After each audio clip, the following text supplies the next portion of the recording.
Welcome everyone to the June 16th COVID-19 Clinical Care Rounds, Critical Care, Supporting Our Mental Health.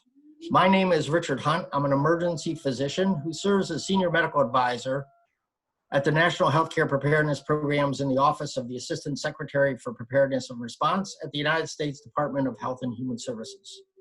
The purpose of these rounds are peer-to-peer real-time sharing of COVID-19 critical care challenges and successes in patient care and operations. Today, our focus is on supporting our mental health, frequently discussed during prior rounds.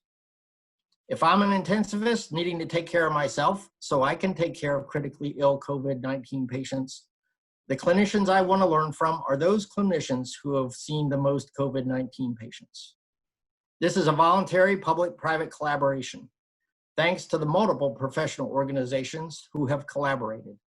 These are not intended to be redundant or replace any organization's initiatives. They are intended to be sharing of clinical experience, not recommendations or guidance. These ECHO clinical rounds you are now participating in are focused on clinicians sharing their successes and challenges with other clinicians. Thanks to NETEC, the National Emerging Special Pathogen Training and Education Center, for their support with these rounds. NETEC has webinars that complement these Project ECHO COVID-19 clinical rounds. Thanks to Project ECHO, Dr. Prue Streminger and his team for the peer-to-peer learning platform we use for these rounds. Upcoming ECHO COVID-19 clinical rounds currently are all US noon Eastern time. This Thursday, June 18th, emergency department rounds will be focused on COVID-19 and hurricanes. Look for announcements for next week's rounds.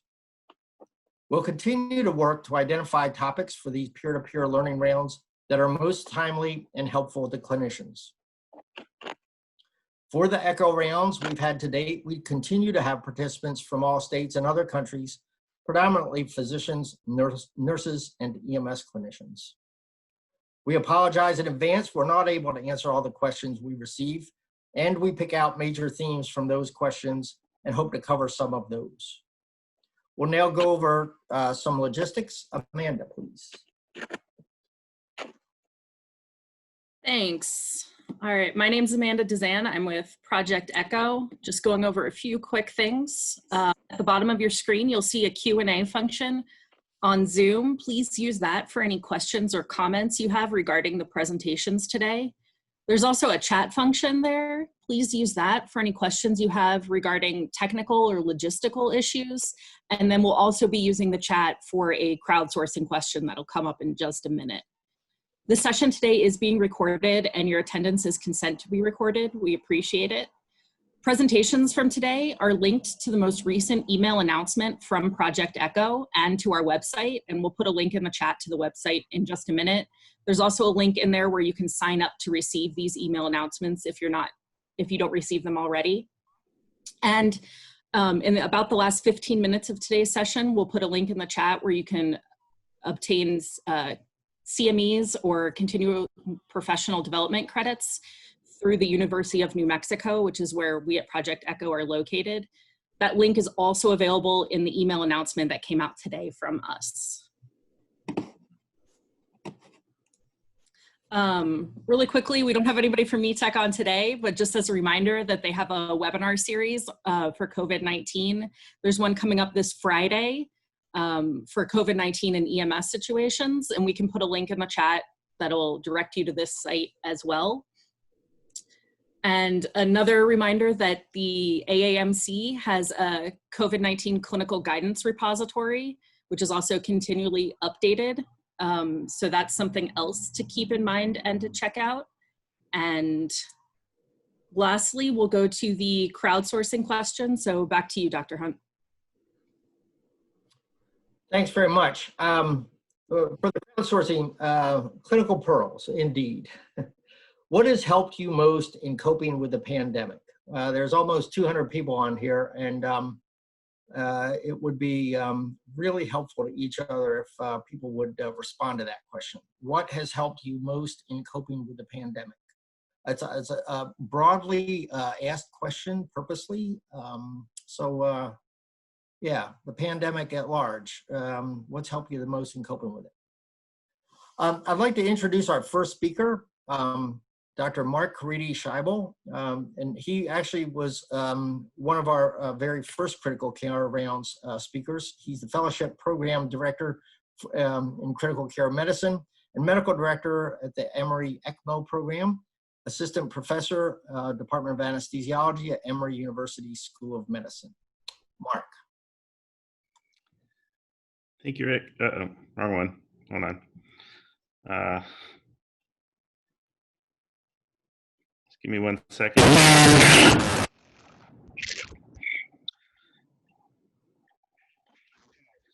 Hey, everybody. So,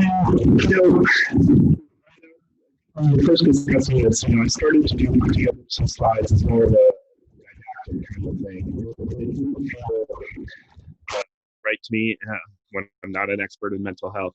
But what I ended up wanting to do, I think, was just kind of to tell a bit of a story and try to summarize kind of emotionally what the last couple months have felt like as a healthcare worker, as somebody who's been very closely associated with COVID patients and all the healthcare workers and the buildup, and now where we're at now. So, I'm going to make some very deliberate kind of analogies using some language from war. And I think when I thought about a lot of what we're going through, I think there were some really very powerful kind of reminiscences from, I think what we've understood about the Vietnam era and how do we face things on that scale. What I would say is, when we started this out, March, everybody was, we had this kind of lead in, we knew something bad was coming. We had some very heady days of like running around organizing, but there was this esprit de corps, there was all hands on deck and everybody's gonna, chip in and we had administration wandering through the units daily. And we all put aside all, our time off, our, people were moving into hotels and separating from their family and their friends, but it was all to a purpose. And I think there was this big feeling of like, this is what we trained for. This is what, we're going to make history here. And this lived out for a while. I mean, there was, we were in the middle of it all. There was this peak, this surge.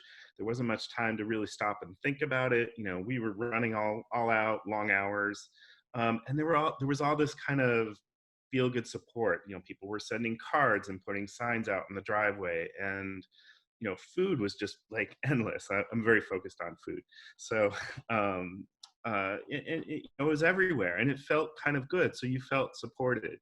It stayed very busy, but you settled into this routine, and it felt kind of sustainable. And that we could do this until like kind of a couple weeks in. And as we moved to April to May, the census started to gradually diminish. I think for those of us left in the units, it didn't feel like it was entirely winding down, but for everybody else who got to kind of rotate off and go back to something of a normal life, I think a lot of us who were left in these units, which were increasingly small, were beginning to feel more and more siloed. All the cheerleaders that had been surrounding us, I think, started to feel fatigued and started to feel like we had won, right? So we're done. So they all walk off. I think we started to confront a lot of the existential realities of, the hospitals now being broke, and that other types of patients needing care that got deferred. So the attention wasn't all on us. And in addition to this, there's like all these changes in the country and the sort of, ongoing chaos. I'm not going to get political in any way, but I think we've all felt that things have not been generally resolved or in control. The food started to taper off. The administration didn't come by daily. And there was this sense that things were winding down, and I think there was a hope for us who were still in it that maybe we can start to take a little rest.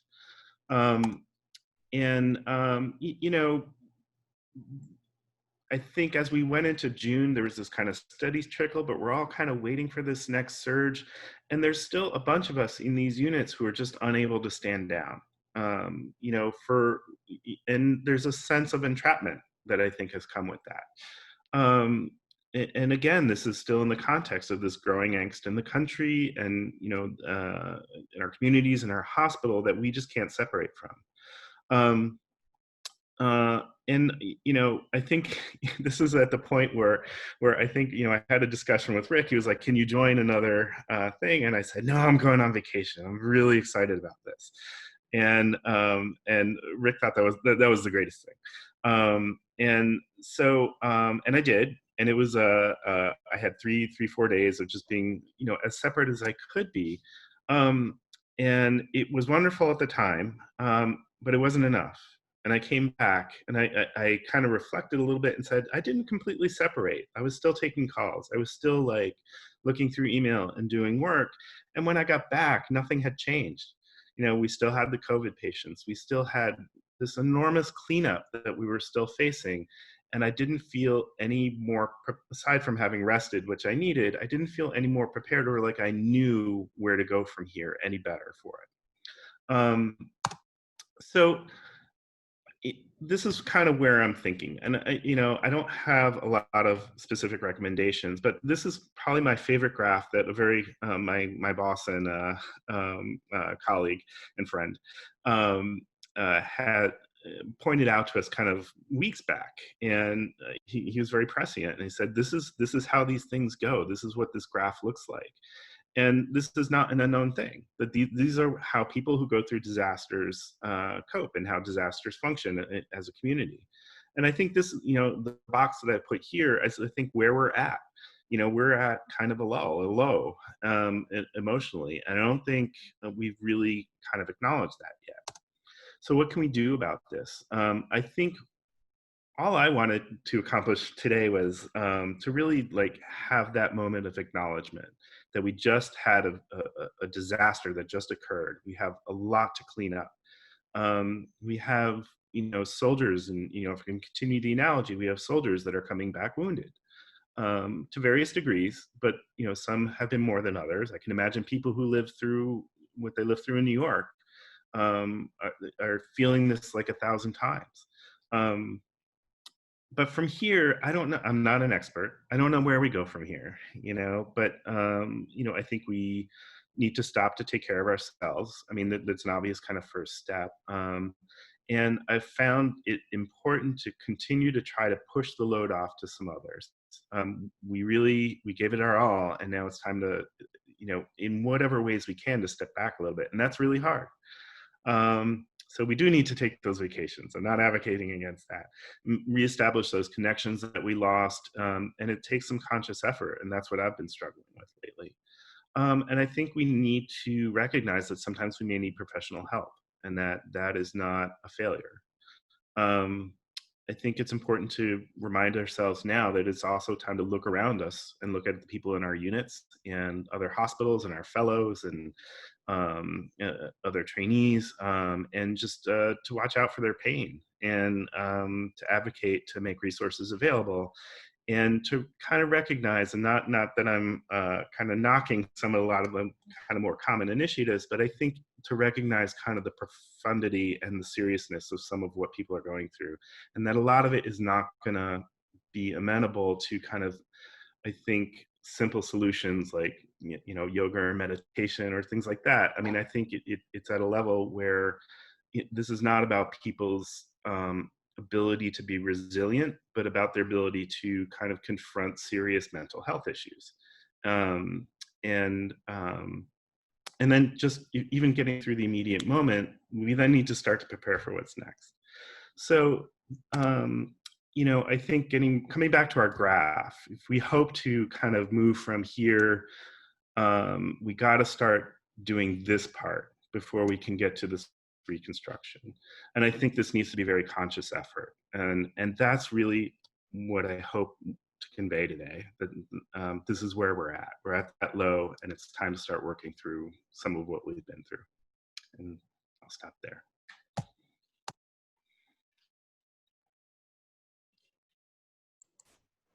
Mark, thanks for sharing your insights on this. And I want to ask a really specific question about vacation piece. If you were like, okay, and my guess is you probably already have talked with your colleagues about that experience with the vacation, and you weren't able to like totally turn things off, and it maybe didn't meet an expectation that you had on the front end. But what advice are you giving to your colleagues about like taking a vacation now based on your experience? And by the way, I told you in an email, I like, this is the best thing I heard in like months. Somebody was taking a vacation.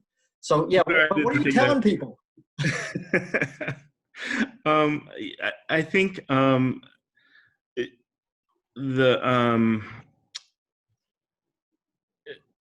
I think you have to have a little more purpose to the time off. And I think it needs to be,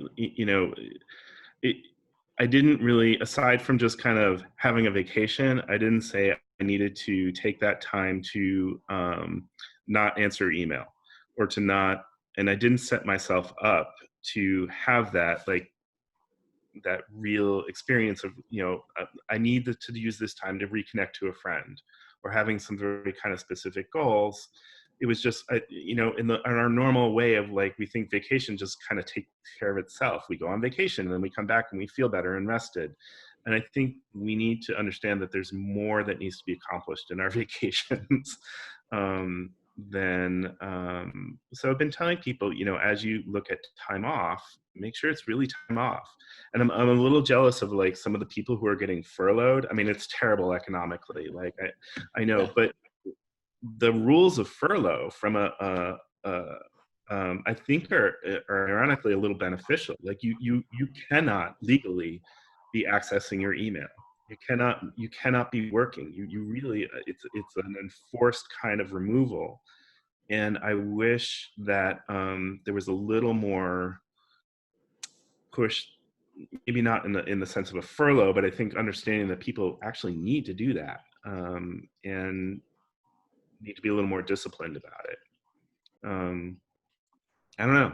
I don't know how to accomplish that in everybody, but that's what I've been kind of telling people, like, get out of here, like really get out. Yeah, the one piece that I've thought about quite a bit with, okay, an intensivist, you're like managing all these patients, you got you're managing everything. It's not like in the middle of like the worst disaster in our lifetimes. There's a lot of time for planning a vacation and being conscientious about that. I mean, it's like, okay, finally you walk out the door, but it's not like you had a lot of like time to think about what that was going to be like. But I think to me, your message is really important, that you actually have to take time to do that. I mean, I think it's really important. The other piece I'm intrigued about with people taking time off now, I actually think about, much like, your side and thinking about wars and so forth. I go back to movies like the World War II movies that had like, people do R&R and they went off to Hawaii for like, a month at a time and so forth. I have no idea what the answer is, just like I don't think anybody does. But I think it's really important to share our, experiences through this to figure out what is working for us. And certainly the time off, it sounds like it helped. Wasn't perfect, but at least, yeah. Yeah. So, all right, let me now turn it over to Allison Dalton, who's also taught me a lot about helmets and COVID-19, and taught a lot of others. Allison's assistant professor and program director for anesthesia critical care for the anesthesia critical care fellowship, and associate program director for the core anesthesia residency in the Department of Anesthesia and Critical Care at the University of Chicago. Allison, thanks for doing this. Oh, thank you for inviting me. So, wellness is actually an interest of mine. So thank you, especially for letting me come and kind of talk about some of the things that we've tried to do as far as wellness in our department and our institution, both now and, in the time of COVID-19.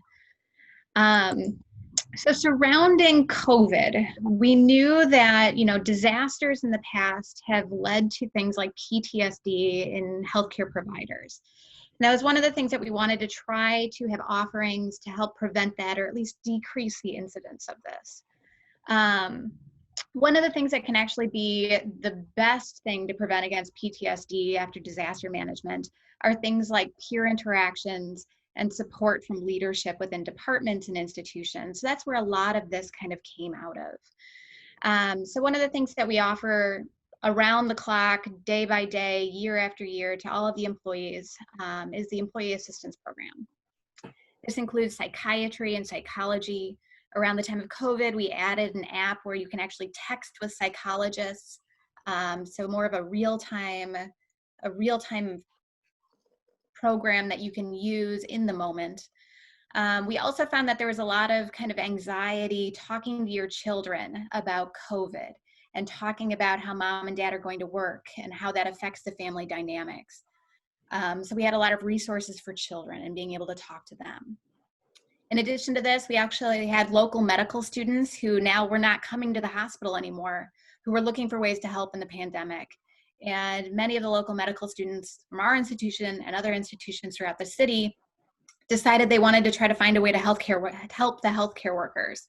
So many of them helped with childcare and pet care. They would do meal prep. They would provide food delivery. And some of them would even work with virtual tutoring of the kids so you didn't have to do the e-learning yourself, which may have been the best offering they could have had. In addition to this, at the institutional level, we had a Zoom wellness series. This is a series that happened every weekday from about 12 to 12:30, where we had various members, usually from our psychology and psychiatry departments, but from other departments as well, come in and talk about different types of kind of wellness offerings, including things like self-compassion. One of our internal medicine professors came in and did some yoga. We'll talk a little bit more in a moment about the antidotes for compassion fatigue that was taught by one of our diversity and inclusion experts. We did some mindfulness resilience training, and then kind of developing how to develop community when you have to social distance and wear masks everywhere you go. In addition to the institutional offerings, we actually had departmental offerings, including for those, in the Department of Anesthesia, many people essentially shut down when all of our elective surgeries stopped. So what are things that you could do at home to kind of keep healthy and fit and emotionally well? We had a list of virtual exercise programs that people could use. One of our anesthesia residents, actually, who was a yoga instructor in a previous lifetime, came up with a yoga program that people could do via Zoom. So there was a little community based in that as well. We offered up the resources for meditation apps, including Headspace, Muse, Calm. Many of these kind of still have free offerings for healthcare workers and some even for the general public. And as great as a lot of these kind of programs are, what I will say is sometimes it was the individual things that really mattered. We had Zoom sessions that we were able to kind of have social interactions. So on Friday and Saturday evenings especially, we would encourage everyone to grab a drink, grab a snack, and we'd have a Zoom session where people could kind of get together and see each other's faces again after not seeing each other for weeks or months at a time. And then maybe one of the more helpful things we found was we had experiential kind of Zoom sessions. So especially for our residents and faculty that were spending time in the ICU, it was a place where we could kind of come together and talk about the experiences.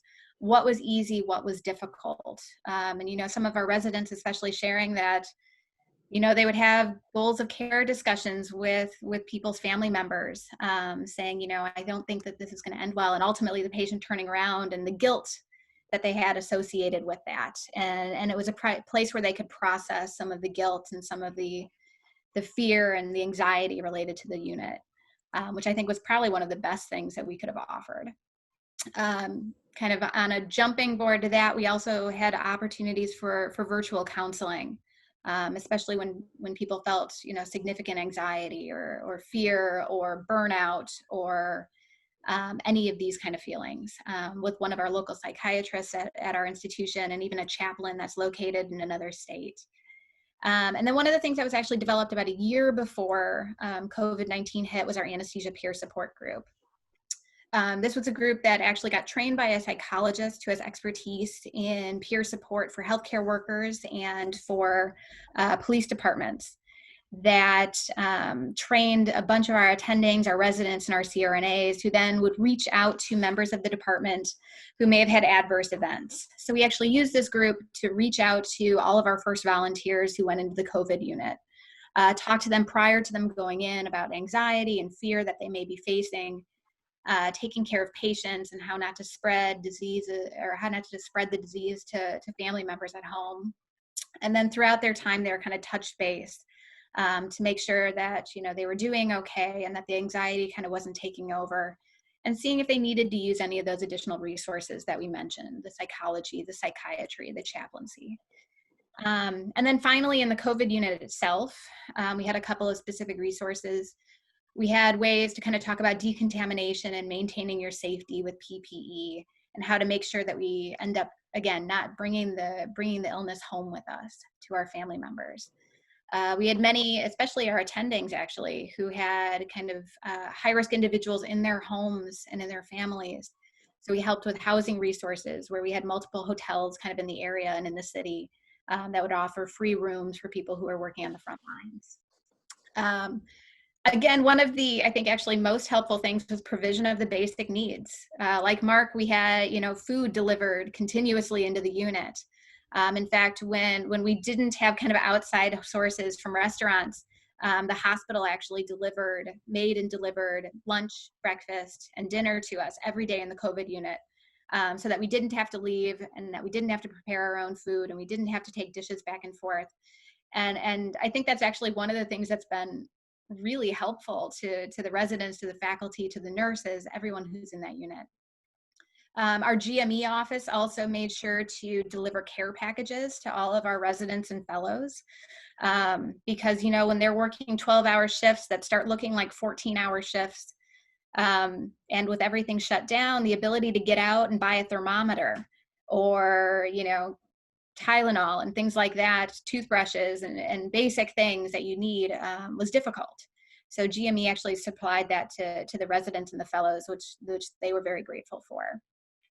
And then one of the last things that we did is we brought those compassion fatigue antibodies that a few of our residents learned, which was really about self-regulation, being able to kind of get yourself out of that frame of anxiety and be able to calm yourself. And then talking about kind of reframing what you're dealing with, and then being able to practice self-care, and taking these and teaching them to the residents and the fellows in the units in a 5-minute discussion around the time of handoff.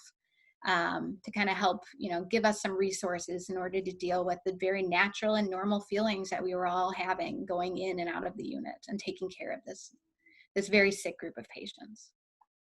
So, you know, I think overall the things that we found maybe most helpful were the very basic things, having the basic needs provided for, and having kind of time to talk to other people about their experiences, and just kind of debrief and talk about the things that give us anxiety and the fear that we experience. You know, I think a lot of these programs are wonderful and probably helped, but really I think it was the person-to-person contact that we had that really provided the most amount of support for everybody that was there in the unit.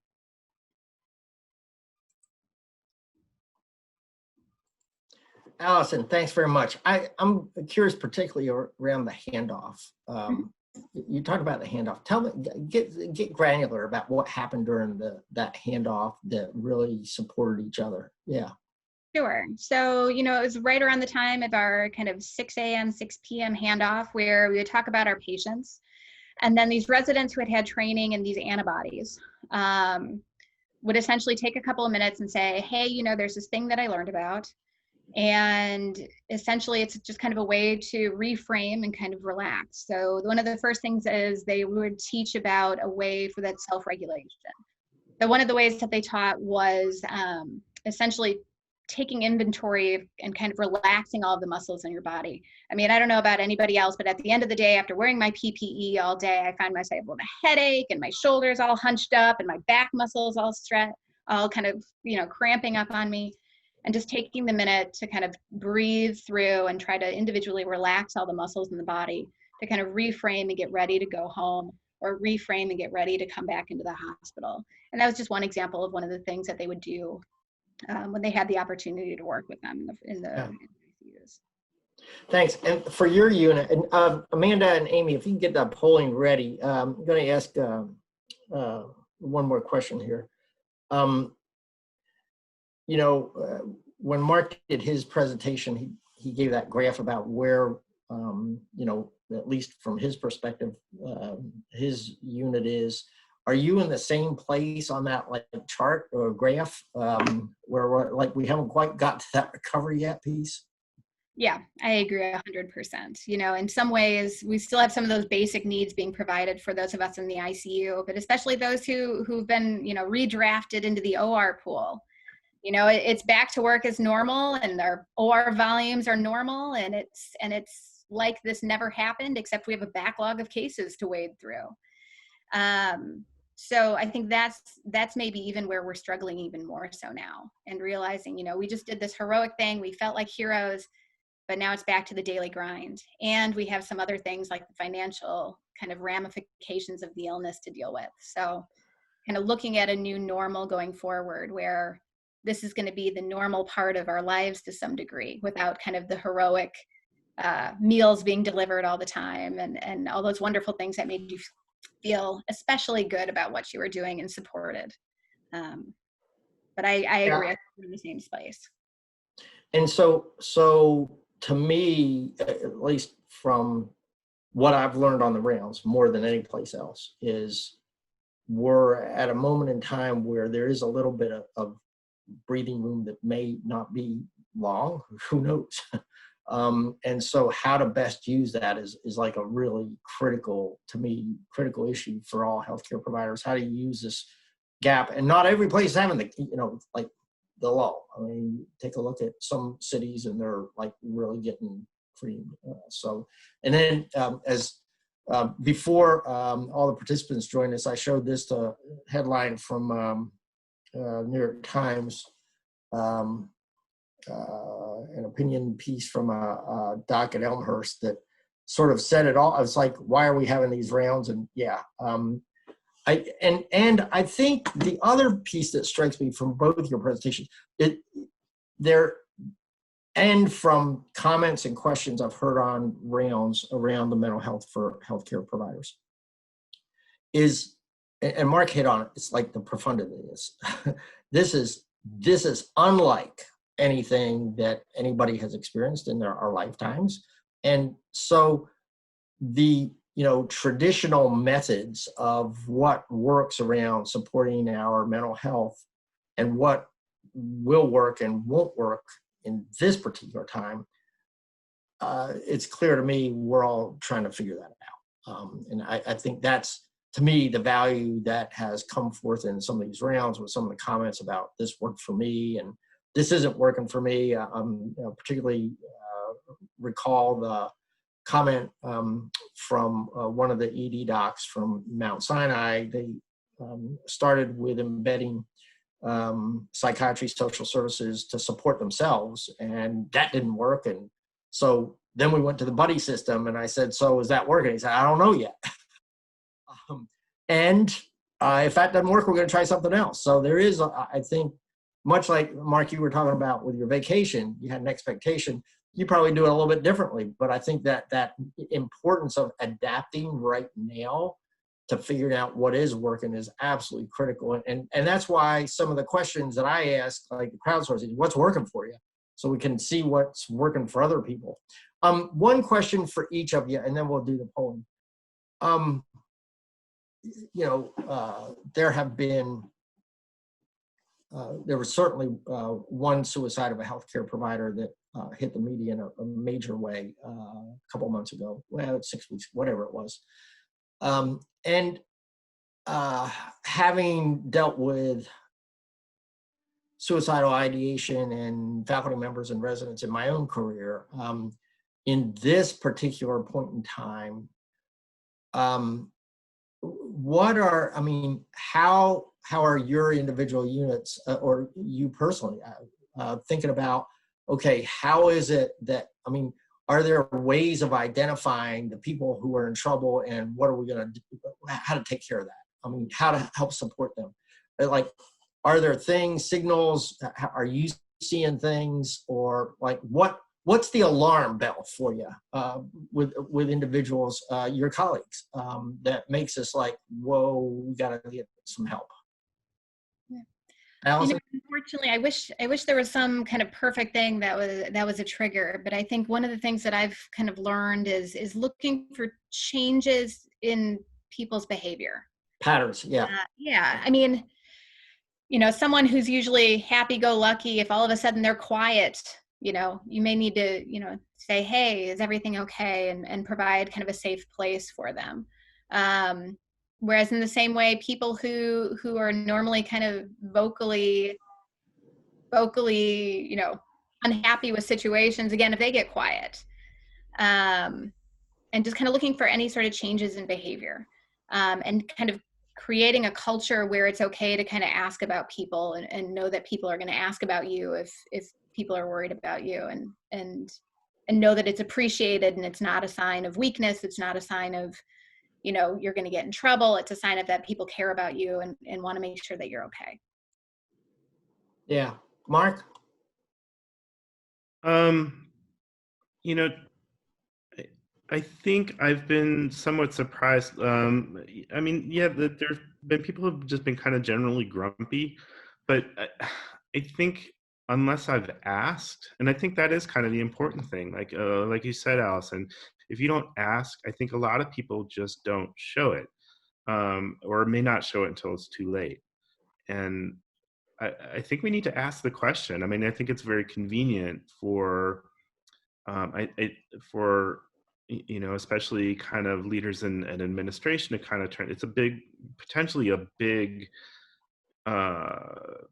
rabbit hole, not rabbit hole, but like if you kind of open that floodgate, I think everybody's worried that it's just gonna, like, the whole thing will fall apart. So I think there's some hesitancy, there's some denial involved on everybody's part. I think if you don't ask, and there have been a couple of friends that have looked kind of straight in the face and said, "How are you?"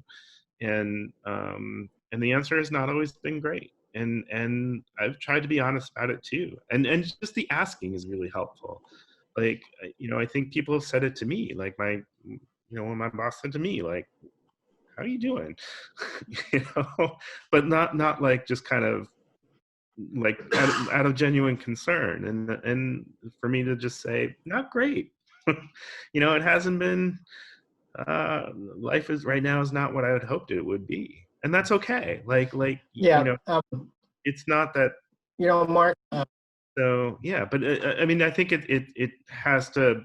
There has to be a culture of being, like Allison said again, culture of being open, asking the question.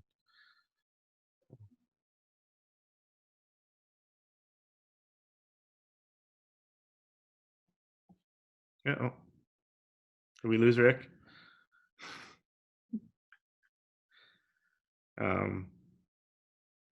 Yeah, I think we did. Hopefully Rick will be back on in a second. Sorry, everyone. I'm not sure if either of you two have any additional comments, and if not, I could probably go to the poll questions that Rick was going to. Oh, Rick's back. yeah. I heard a bunch of it, and then the internet left me. I heard a bunch of it though, Mark. The one piece about healthcare providers that that absolutely is true in my experience is we know a lot, and we know a lot about the mental health issues, and we therefore can hide stuff really well, probably better than most, just because we know. And that makes it, I think, even harder. And the "Are you okay" thing, yeah, like you said, Mark, looking them in the eyes and giving new meaning to that, I think, is really critical. At least that's been my experience. And no, I haven't experienced on your shifts, on your, in the middle of this, I'm doing rounds, but that's been my experience with it. So anyway, let's go to the polls if we could. And Amanda and Amy, if I lose it here with the internet, just carry on. But so far so good right now. All right, so there's some general ICU COVID questions, and then we're going to do some deep dives in our polling with the mental health support issues. So today, which one of the following best characterizes your ICU and COVID-19? Preparing for a first wave, preparing for a second wave, responding, recovering, zero impact, past, current, or future, or not applicable. And the host and panelists can't vote.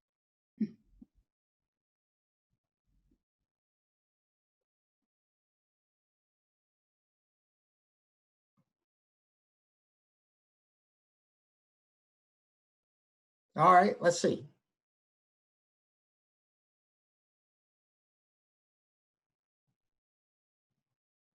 Yeah, a little bit of every, except for zero impact. We had a presentation yesterday in the EMS rounds on the Grand Tetons and COVID. So yeah, nobody's untouched. All right, next. The changes we made to our ICU's physical space, including surge space, to respond to COVID-19 remains in place, continues to expand, has been discontinued.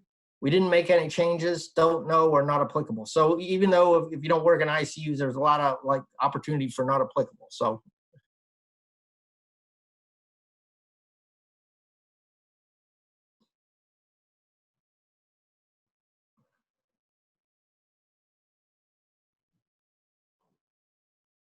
All right, let's see.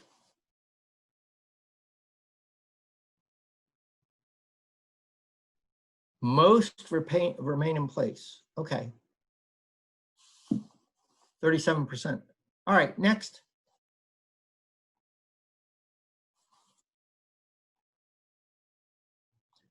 The biggest challenge in caring for critically ill COVID-19 patients is ventilation support, neurologic, coagulation, renal, other.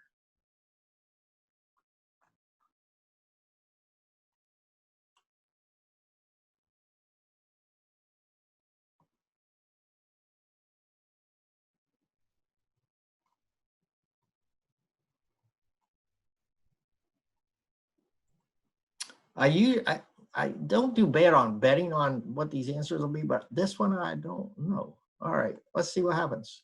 Go ahead. Ventilation support, 59%. All right, thank you. Next.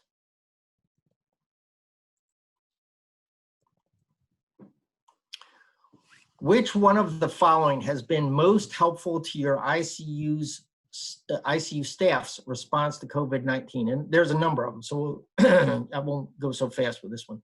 Access to effective PPE, more effective clinical operations, added space and staff, better shift scheduling, adequate workforce numbers, availability of testing, mental health support for healthcare providers, support from my colleagues, communications from my organization's leadership, or not applicable. There's a lot there. The one that's been the most helpful to your ICU staff's response to COVID-19.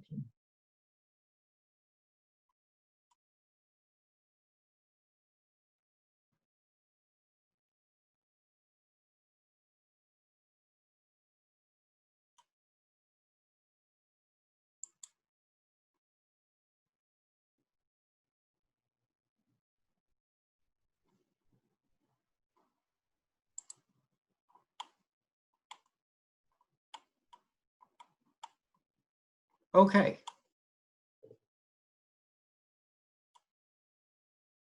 PPE. PPE wins the day on these polls, many rounds.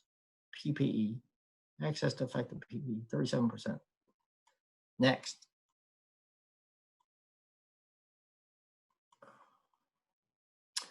I know an ICU physician or nurse who has been unable to work one or more shifts due to the mental health impact of the pandemic. Yes or no?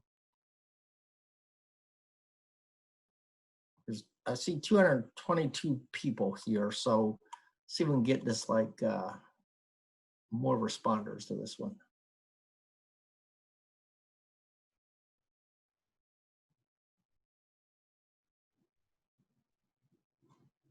Okay.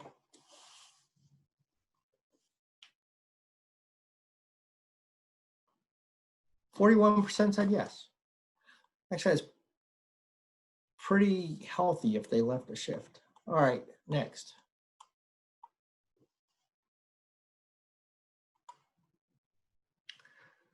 Complacency has increasingly been a piece of the chats over the past couple weeks or so, something like that.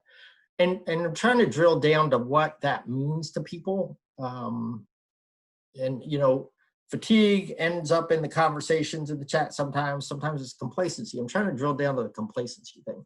So the single biggest concern I have about COVID-19 complacency is inattention to my use of PPE in general, inattention to my PPE donning and or doffing, inattention to others' use of PPE, inability to focus on patient care, inattention to COVID-19 protocols, lack of interest in COVID-19 training, not motivated to go to work, impact on mental health of myself and or coworkers, or not applicable.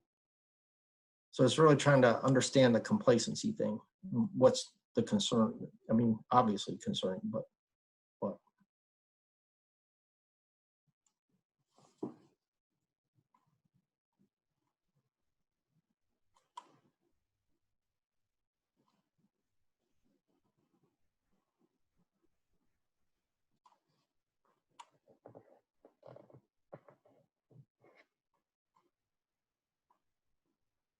Okay.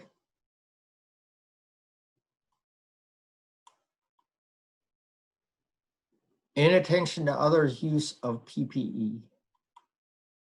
That was the high, we did a nursing rounds for the emergency department on Thursday, this past Thursday, and that was, I believe, the #1 there as well.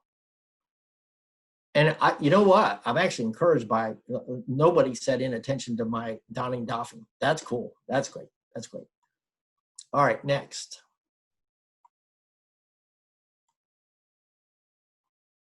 This is for ICU physicians and nurses. If you're not an ICU physician or nurse, please do that, and not applicable. Which one of the following has been most effective in supporting my physical health? Running, yoga, strength training, cardiovascular training, keeping to a regular sleep schedule, other, none, or not applicable.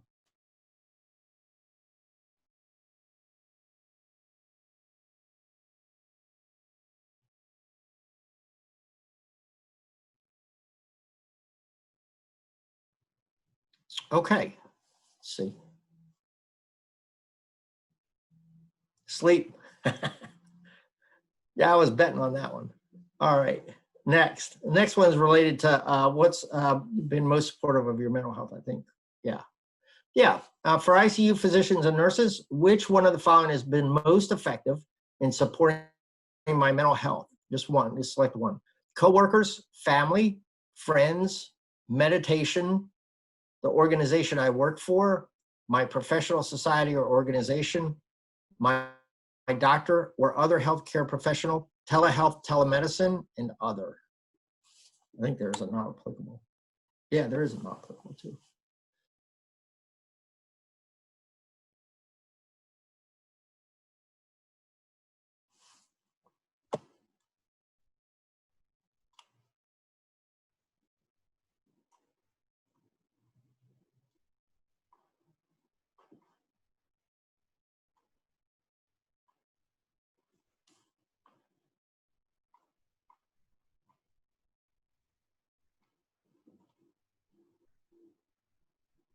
Mark and Allison, there's one question, one of the most recent questions I'm going to try to get ask after we finish with the polling.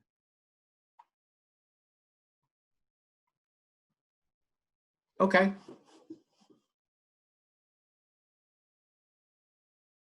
Coworkers and family. Yeah, even split. That's actually nice to see. All right, next.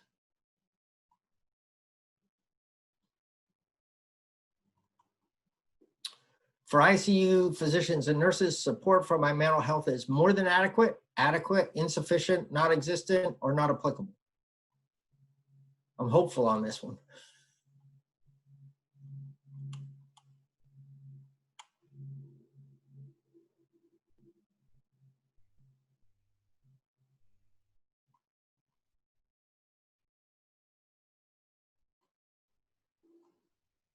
All right.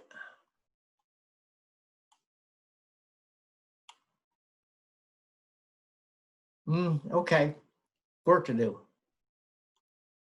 Yeah, work to do. All right, next.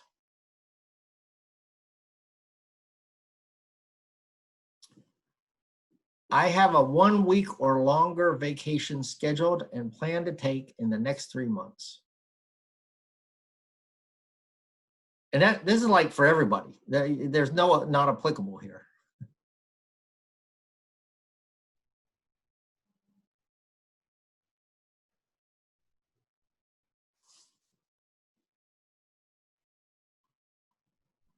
Okay, let's see. All right, those that said no, y'all got to get on that. And from what Mark said, I think you got to do more than a week. So let's see if I can find. Thanks everybody for participating. Let me see if I can find this question here. Hang on for a second.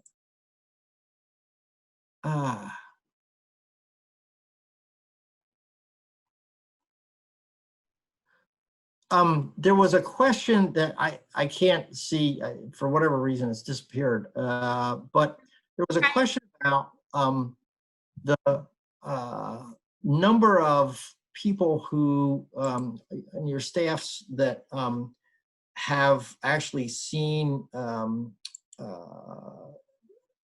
to put it referred themselves or have been actually seen by healthcare professionals around mental health. And my guess is you wouldn't have visibility on that, but do you have an idea about how that's gone, Allison? So I started answering the question in the chat, so I think that's why. Yeah, I can't see. I can't see it. Yeah. But as part of kind of the peer support group, one of the things that we do is actually refer out for mental health services. And the only way I ever know who used those referrals, who's been seen by mental health, is only if that person comes back and talks to me about it and lets me know that they've done that. So despite having kind of continuous offerings, we give specific to the whole Department of Anesthesia at our institution. We give direct references to psychology, to our employee assistance program, who has psychologists and psychiatrists both inside the university as well as outside. I have no idea how many people have utilized any of those services. Yeah, and this is such a different point in time in medicine where arguably everyone in medicine, everyone's mental health has been impacted, period. I mean, it would be hard to imagine, unless you got human antibodies, that someone is not impacted, has had their mental health impacted by this. So therefore, there's almost like an expectation that somehow we ought to do the self-help or get help one way or the other. And the like long-standing challenges that we have in medicine around our mental health, whereby for medical licensure you have to talk about whether or not you sought psychiatric help. And actually, my discipline, American College of Emergency Physicians, has worked on trying to get that question banned and so forth, so on. And I think to sort of like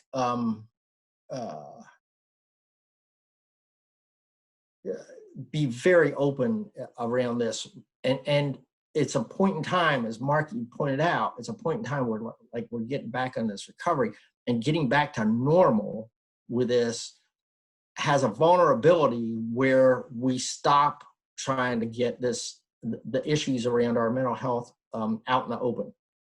I mean, there's a real, going back to normal. My sense is, and listening to people on rounds and watching chats and QAs, this is not a flash in the pan, in 2 months we're all done. Mark, before we close out, any comments before we close out? And then I'm going to turn that over to Allison. Yeah, and yeah, please. Ooh, I don't know. I think it's still a very open-ended discussion. I think I think the first thing to do is to kind of go back and start at to all of our institutions and start asking the question. Um, uh, it, it,